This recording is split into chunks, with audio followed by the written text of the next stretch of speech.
Hello students, आज जो हम बात करेंगे कॉन्टिन्यूस चार्ज डिस्ट्रीब्यूशन की। ओके, तो हालांकि चार्ज के बारे में हमने पहले जो प्रीवियस वीडियोस में हर एक चीज डिस्कस करी हुई है और उसी में मैंने आपको क्वांटाइजेशन ऑफ चार्ज भी पढ़ाया था। तो आज मैं क्वांटाइजेशन ऑफ चार्ज के कंसेप्ट को भी यहाँ पे लेके आऊंगा और उसी के साथ जो वो हम क्या करेंगे, कॉन्टिन्यूस चार्ज डिस्ट्रीब्यूशन जो है उसको डिस्कस करेंगे। अब कॉन्टिन्यूस चार्ज डिस्ट्रीब्यूशन एक्चुअल में होता क्या है? तो देखिए बेटा, मैंने आपको क्वांटाइजेशन ऑफ चार्ज पढ़ाया था और उसमें मैंने कहा था कि quantization of charge is applicable only at the microscopic level. At the microscopic level मतलब अगर चार्ज स्मॉल अमाउंट में है तो क्वांटाइजेशन ऑफ चार्ज जो है वो पॉसिबल है, लेकिन अगर चार्ज जो वो लार्ज अमाउंट में है तो उस वक्त क्वांटाइजेशन ऑफ चार्ज जो वो पॉसिबल नहीं होता है। अब मैक्रोस्कोपिक लेवल पे ये क्यों नहीं एप्लीकेबल होता है, वही चीज जो है वो भी, उसका आंसर भी आज हमें यहाँ पे मिल जाएगा। तो चलिए मैं बात करता हूं यहाँ पे कॉन्टिन्यूस चार्ज डिस्ट्रीब्यूशन की। तो इसके लिए मैं एक छोटी सी एग्जांपल लेता हूं। जैसे सपोज मैं माइक्रोस्कोपिक लेवल पे बात करूंगा at microscopic level. Microscopic level का मतलब क्या हुआ कि स्मॉल अमाउंट, उसमें अगर स्मॉल अमाउंट पे, जब छोटे तौर पे हम इसके लिए बात कर रहे हैं तो इसमें एक एग्जांपल लेता हूं। सपोज मेरे पास ये एक सरफेस है और इस सरफेस के ऊपर जो है, इस सरफेस के ऊपर चार्ज को डिस्ट्रीब्यूट किया गया है। ये जो ब्लैक डॉट्स हैं, ये सारे ब्लैक डॉट्स जो है वो क्या है, चार्ज हैं। ठीक है, तो अब ये जो ब्लैक चार्जेस शो किए जा रहे हैं इस डायग्राम में, ठीक है, तो ये एक स्मॉल सरफेस के ऊपर है। और अगर स्मॉल सरफेस के ऊपर चार्ज है या फिर अगर स्मॉल अमाउंट में चार्ज है तो हम उसको क्या कर सकते हैं, काउंट कर सकते हैं। We can count it. ठीक है ना। अब जैसे ये चार्ज है तो हम इनको क्या कर सकते हैं, काउंट कर सकते हैं। सपोज मैंने काउंट किया और इसमें जो है वो हमारे पास चार्ज है 25 सपोज। ठीक है, तो क्या था, ये स्मॉल अमाउंट में था चार्ज, तो इसलिए हमने इसको क्या कर लिया, काउंट कर लिया। तो ये जो है वो हमारे लिए, हम इसकी चार्ज की वैल्यू जो फाइंड आउट कर सकते हैं। लेकिन अगर मैं मैक्रोस्कोपिक लेवल पे बात करूं, एट मैक्रोस्कोपिक लेवल, तो मैक्रोस्कोपिक लेवल का मतलब कि सपोज ये जो चार्ज है, अब ये चार्ज पूरे सरफेस के ऊपर, सपोज इस पूरे बोर्ड के ऊपर क्या किया गया है, डिस्ट्रीब्यूट किया गया है। जैसे ये सपोज ये सारे क्या है, ये ब्लैक डॉट्स हैं, ये सारे क्या है, चार्ज है। ठीक है, तो ये पूरे क्या किया गया है, इनको पूरे बोर्ड के ऊपर डिस्ट्रीब्यूट किया गया है। ठीक है, इस तरीके से सारे बोर्ड के ऊपर जो है डिस्ट्रीब्यूट किया गया। अब चार्ज जो है वो क्या है, लार्ज क्वांटिटी में है हमारे पास, और जब चार्ज जो है वो लार्ज क्वांटिटी में होता है तो हम उसको काउंट नहीं कर पाते हैं। ओके, तो इसलिए जब चार्ज को क्या किया जाता है, एक लार्ज क्वांटिटी में डिस्ट्रीब्यूट किया जाता है, ठीक है, उस वक्त उस चार्ज की डिस्ट्रीब्यूशन को हम कहते हैं कॉन्टिन्यूअस चार्ज डिस्ट्रीब्यूशन। अगर आप यहां पे देखोगे पूरे बोर्ड के ऊपर, मतलब विद स्मॉल स्पेस, मतलब जो दो चार्जेस हैं उन चार्जेस के बीच में क्या है, स्मॉल स्मॉल स्पेस है, और चार्जेस जो है वो क्या है, इस तरीके से डिस्ट्रीब्यूटेड है। ओके, तो अगर ये चार्जेस देख रहे हो इस तरीके से, ये चार्जेस जो है पूरे बोर्ड के ऊपर डिस्ट्रीब्यूटेड, लार्ज क्वांटिटी में क्या है, डिस्ट्रीब्यूटेड है। तो ये जो closely spaced distribution of charge होता है, ठीक है, at large scale, that is called as your continuous charge distribution. So how you can define the continuous charge distribution? A system of closely spaced electric charge forms a continuous charge distribution. Clear है ये चीज? Okay, तो अब इसमें हमारे पास जो है वो एक इसमें दो चीजें और भी हैं, तीन, तो इसके साथ ही डिस्कस करूंगा। जैसे कॉन्टिन्यूस चार्ज डिस्ट्रीब्यूशन जो है वो आपके पास तीन तरीके से की जा सकती है। जो कॉन्टिन्यूस चार्ज डिस्ट्रीब्यूशन तीन तरीके से की जा सकती है। कैसे कैसे की जाती है वो मैं बात करता हूं, लेकिन इसको डिफाइन कैसे किया जाता है वो चीज देख लीजिए। मैंने कहा a system of closely spaced electric charge forms a continuous charge distribution. Okay, तो कहने का मतलब क्या है कि अगर आप क्लोजली स्पेस्ड इलेक्ट्रिक चार्ज को डिस्ट्रीब्यूट करोगे एट लार्जर स्केल, ठीक है, then that distribution is called as the continuous charge distribution. Okay, now I am going to tell you about the distribution of charge. कि हम charge को distribute कितने तरीके से करते हैं, ठीक है। तो चलिए, जैसे हमारे पास जो चार्ज की डिस्ट्रीब्यूशन है वो 3 तरीके से की जा सकती है, ठीक है। तो जो सबसे पहले है, first is your linear charge distribution,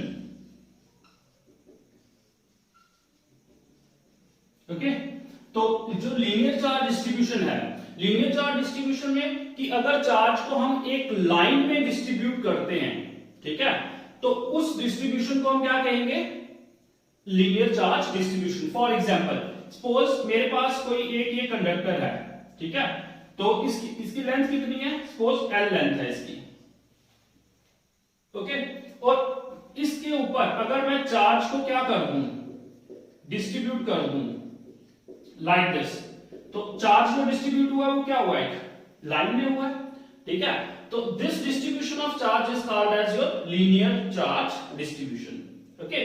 तो चार्ज जरूरी नहीं इस तरीके से, आप ऐसे भी ले सकते हो, अगर वायर ऐसे है हॉरिजॉन्टली तब भी क्या होगा, चार्ज इस तरीके से अगर डिस्ट्रीब्यूट किया गया होगा तो भी चार्ज क्या होगा, आपका लीनियरली डिस्ट्रीब्यूट होगा। तो कहने का मतलब क्या है कि चार्ज को जब आप एक लाइन में डिस्ट्रीब्यूट करते हो, that distribution is called as your linear charge distribution. Clear है ये चीज। तो इसी तरीके से हमारे पास जो दूसरा आता है वो आता है सरफेस चार्ज डिस्ट्रीब्यूशन। क्या आता है, सरफेस चार्ज डिस्ट्रीब्यूशन, ओके। तो बेटा सरफेस चार्ज डिस्ट्रीब्यूशन में क्या होता है, ये आपको नाम से पता चला, सरफेस कि चार्ज को अगर हम किसी सरफेस के ऊपर क्या करते हैं, अगर डिस्ट्रीब्यूट करते हैं, तो that distribution is called as your surface charge distribution. For example, अगर ये मेरे पास अगर एक सरफेस है, एस सरफेस है, इसके ऊपर जो है वो चार्ज को मैंने क्या किया है, डिस्ट्रीब्यूट किया हुआ है, okay. So this distribution of charge is called as your surface charge distribution. Clear है ये चीज, ठीक है। और उसी तरीके से हमारे पास जो थर्ड आता है वो आती है वॉल्यूम चार्ज डिस्ट्रीब्यूशन। क्या आता है, वॉल्यूम चार्ज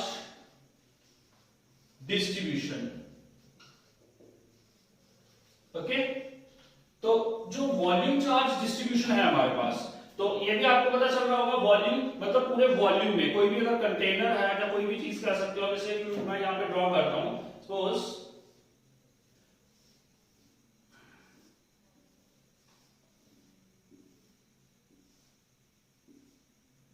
ये क्यूब है, तो इसमें आपके पास क्या किया गया, चार्ज को डिस्ट्रीब्यूट किया गया है, इसके अंदर भी और बाहर भी इस तरीके से, ठीक है। तो ये जो डिस्ट्रीब्यूशन है चार्ज की, ये कौन सी है, वॉल्यूम चार्ज डिस्ट्रीब्यूशन। सपोज इसकी वॉल्यूम कितनी है, v है, ठीक है। क्यू चार्ज है उसके ऊपर डिस्ट्रीब्यूट किया गया है, ओके। तो ये सिंपल सा कंसेप्ट था कि जो कॉन्टिन्यूअस चार्ज डिस्ट्रीब्यूशन है, या फिर सिंपली हम चार्ज डिस्ट्रीब्यूशन कह सकते हैं, वो 3 तरीके से की जा सकती है, लीनियरली, सरफेस के ऊपर और वॉल्यूम के ऊपर। वॉल्यूम में इस तरीके से लोग हम क्या कर सकते हैं, 3 तरीके से चार्ज को डिस्ट्रीब्यूट कर सकते हैं। लेकिन इसी में हमारे पास, जैसे लीनियर चार्ज डिस्ट्रीब्यूशन की मैं बात कर रहा हूं, तो इसी में हमारे पास आ जाती है लीनियर चार्ज डेंसिटी। अगर हमें इस चार्ज की डेंसिटी को निकालना है तो वो कैसे निकालोगे, तो वो भी मैं ये भी साथ में आपको बता देता हूं। जैसे इसी के साथ आएगा हमारे पास linear charge density, linear charge density, ठीक है। तो लीनियर चार्ज डेंसिटी का मतलब क्या हुआ कि जो इस लेंथ में, जो L लेंथ है, इधर चार्ज को, सपोज इस L लेंथ में Q चार्ज को डिस्ट्रीब्यूट किया गया है, ठीक है ना, तो उसकी डेंसिटी को बताना होता है। तो लीनियर चार्ज डेंसिटी जो है, it is defined as the charge per unit length. क्या होता है, charge per unit length. For example देखिए, लीनियर चार्ज डेंसिटी जो है हम डिनोट करते हैं, ये हमारे पास आ जाएगा लैम्डा से। किससे नोट करते हैं इसको, लैम्डा, ओके। तो लीनियर चार्ज डेंसिटी जो है वो क्या होती है, linear charge density is defined as the charge per unit length. तो linear charge density lambda is equal to कितना चार्ज है, क्यू चार्ज है, अपॉन पर यूनिट लेंथ। तो लेंथ कितनी है, L। तो मैथमेटिकली लीनियर चार्ज डेंसिटी को हम कैसे लिख सकते हैं, lambda is equal to Q upon L। Clear. इसी तरीके से हमारे पास क्या आएगा, सरफेस चार्ज डेंसिटी। ठीक है, सरफेस चार्ज डेंसिटी को सिग्मा से डिनोट किया जाता है। तो सपोज वही ये हमारे पास सरफेस कितना है, S है, और कितना चार्ज इसके ऊपर डिस्ट्रीब्यूट किया गया है, स्मॉल q चार्ज जो है वो डिस्ट्रीब्यूट किया गया है। तो अब इसका जो है क्या होगा, ये भी हमारे पास क्या होगा, चार्ज डिस्ट्रीब्यूशन जो है, surface charge distribution, sorry surface charge density is defined as the charge per unit area. यहाँ पे चार्ज पर यूनिट लेंथ था, यहाँ पे क्या आएगा, चार्ज पर यूनिट एरिया, पर यूनिट एरिया। तो मैथमेटिकली आप इसको कैसे लिख सकते हो, मैं तो लिख देता हूं, सरफेस चार्ज डेंसिटी को किससे डिनोट करते हो आप, सिग्मा से, which is equal to charge per unit area. तो चार्ज कितना है सरफेस के ऊपर, Q अपॉन एरिया कितना है, S। तो मैथमेटिकली जो है वो हम सरफेस चार्ज डिस्ट्रीब्यूशन को इस तरीके से डिनोट करते हैं। उसके बाद हमारे पास वॉल्यूम चार्ज डिस्ट्रीब्यूशन। तो वॉल्यूम चार्ज डिस्ट्रीब्यूशन के लिए भी हमारे पास क्या आएगा, वॉल्यूम चार्ज डेंसिटी। जिस तरीके से लीनियर चार्ज डेंसिटी को लैम्डा से डिनोट किया जाता है, ठीक है, सरफेस चार्ज डेंसिटी को सिग्मा से डिनोट किया जाता है, उसी तरीके से वॉल्यूम चार्ज डेंसिटी को जो है वो लैम्डा से, सॉरी रो से डिनोट किया जाता है। ठीक है, this is symbol of rho. Okay, so इसकी भी डेफिनेशन वही है, volume charge density is defined as the charge per unit volume. Okay, यहाँ पे पर यूनिट लेंथ था, यहाँ पे पर यूनिट एरिया, और यहाँ पे क्या होगा, per unit volume. So charge per unit volume. Okay, तो अगर आपने इसको मैथमेटिकली लिखना है तो volume charge density rho is equal to वही चार्ज पर यूनिट वॉल्यूम। तो इसमें कितना चार्ज है, सपोज Q चार्ज डिस्ट्रीब्यूट किया गया और वॉल्यूम कितना है V, तो ये क्या बन जाएगा, Q अपॉन V। तो ये जो मैंने आपको linear charge density, surface charge density और वॉल्यूम चार्ज डेंसिटी पढ़ाया, ठीक है, इसको डिस्कस करने का यही है कि जो कंटीन्यूअस चार्ज डिस्ट्रीब्यूशन का जो न्यूमेरिकल है वो इन्हीं के बेस के ऊपर जो है वो आपको पूछे जाते हैं। ये जो तीन फार्मूला आपने राइट किए ना, इन्हीं के बेस के ऊपर जो है वो न्यूमेरिकल्स पूछे जाते हैं। क्लियर है ये चीज, ठीक है। So this is all about the topic continuous charge distribution. Clear है ये चीज। कंटीन्यूअस चार्ज डिस्ट्रीब्यूशन के बेस के ऊपर एक न्यूमेरिकल जो है वो डिस्कस कर लेते हैं, ठीक है। अब ये जो न्यूमेरिकल है इसको जरा समझिए। उसका what charge would be required to electrify a sphere of radius 25 centimetre so as to get a surface charge density of 3 upon pi coulomb per meter square। Okay, अब कूलम पर मीटर स्क्वायर जो surface charge या linear charge या आप volume charge density जो तीनों का जो क्या यूनिट है, ठीक है।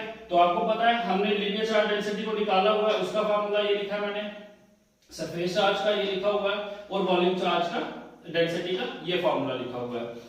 तो अब हम इसके इस न्यूमेरिकल को जो है वो सॉल्व करेंगे। तो देखिए सबसे पहले चीज आपको निकालना क्या है, what charge would be required, ठीक है। सबसे पहले आपको क्या करना है, चार्ज को निकालना है। तो बताओ हमें Q जो है उसको फाइंड आउट करना है। To electrify a sphere of radius 25 centimetre. देखिए वो क्या है, हमारे पास एक स्फीयर है जिसका रेडियस जो है वो कितना है 25 सेंटीमीटर। ओके, और हमने इसको इलेक्ट्रीफाई करना है। इलेक्ट्रीफाई करने का मतलब इसको चार्ज करना है, ठीक है। So as to get the surface charge density जो है इसकी वो कह रहा है कि हमने इसको कितना चार्ज जो है वो क्या होगा, सो दैट कि 25 सेंटीमीटर का स्फीयर जो है उसकी डेंसिटी कितनी होनी चाहिए। अब सरफेस चार्ज डेंसिटी जो है वो भी गिवन है। तो सरफेस चार्ज डेंसिटी को किससे डिनोट करते हैं हम, सिग्मा से। ये चीज देख रहे हो, ठीक है। तो हमारे पास जो है वो क्या दिया गया है, सिग्मा की वैल्यू दी गई है, कितनी दी गई है 3 upon pi coulomb per metre square. Okay, तो बस ये दो चीजें जो हमें क्या है गिवन है, नहीं सॉरी रेडियस भी है r, वो कितना है हमारे पास 25 सेंटीमीटर। ठीक है, तो ये दो चीजें r और सिग्मा जो वो हमें गिवन है और q हमें फाइंड आउट करना है। तो ऑब्वियस है जो फॉर्मूला वो कौन सा लगेगा, सरफेस चार्ज डेंसिटी का फॉर्मूला लगेगा। तो चलिए इंप्लीमेंट करते हैं। जैसे हमारे पास इसका फॉर्मूला क्या होता है, sigma is equal to Q upon S. Okay, निकालना क्या है क्यू, तो क्यू जो वो एक तरफ रखते हैं और ये बन जाएगा एस सिग्मा। अब एस क्या है, ये क्या है सरफेस एरिया। ठीक है, तो सरफेस एरिया किसका, सफेयर दिया गया, तो सफेयर का सरफेस एरिया क्या होता है 4 पाई आर स्क्वायर। तो यहां पे मैं ऐसे लिखूंगा Q is equal to 4 pi R square into sigma. Clear है ये चीज। तो चलिए अब इनकी वैल्यूज आर हमारे पास अवेलेबल है, सिग्मा की वैल्यू भी अवेलेबल है, तो उसको पुट करते हैं तो चार्ज की वैल्यू हमारे पास आ जाएगी। लेकिन अब एक चीज है, यहाँ पे रेडियस हमें सेंटीमीटर में दिया है, तो we have to convert it into metre. तो how you can convert it, 25 divided by 100 metre. तो ये आपके पास कितना बन जाएगा 0.25 मीटर। ओके गाइस, तो चलिए वैल्यू पुट करते हैं इसमें। तो ये क्या आ जाएगा Q इज इक्वल टू 4 पाई की वैल्यू कितनी होती है, आप सीधा चलिए इसको पाई ही रखते हैं क्योंकि पाई पाई आगे कैंसिल हो जाएगा, इसकी वैल्यू पुट नहीं करेंगे। पाई आर स्क्वायर, आर स्क्वायर मतलब रेडियस का स्क्वायर, दैट इज 0.25 का होल स्क्वायर, और सिग्मा, सिग्मा की वैल्यू कितनी है 3 अपॉन पाई इंटू 3 अपॉन पाई। तो ये देख रहे हो पाई और पाई क्या हो जाएगा, कैंसिल हो जाएगा। ओके, तो इसलिए आपने इसकी वैल्यू पुट नहीं करी। तो चलिए आगे इसको कैलकुलेट कर लेते हैं, क्या बन जाएगा ये Q इज इक्वल टू 4, ठीक है 0.25 का अगर आप स्क्वायर करते हो, ठीक है, तो ये आपके पास बन जाएगा 0.0625 into 3। So Q is equal to 4312 into 0.0625 okay coulomb. तो इसको आप मल्टीप्लाई कर सकते हो, जो भी कैलकुलेट करके आपका एग्जैक्ट आंसर आ जाएगा। तो इस तरीके से जो है वो हम क्या कर सकते हैं, कॉन्टिन्यूअस चार्ज डिस्ट्रीब्यूशन के न्यूमेरिकल्स निकाल सकते हैं। जरूरी नहीं है कि सरफेस चार्ज आपके लिए आपको वॉल्यूम का भी दिया गया हो सकता है, या फिर आपको लीनियर चार्ज डेंसिटी का जो है वो भी फॉर्मूला यूज हो सकता है। तो किसी भी तरीके से न्यूमेरिकल पूछा जाएगा। हाँ, सिर्फ यही तीन जो है इन्हीं की बेस के ऊपर न्यूमेरिकल जो वो आपको पूछा जाता है। क्लियर है जी। तो this is all about the continuous charge distribution.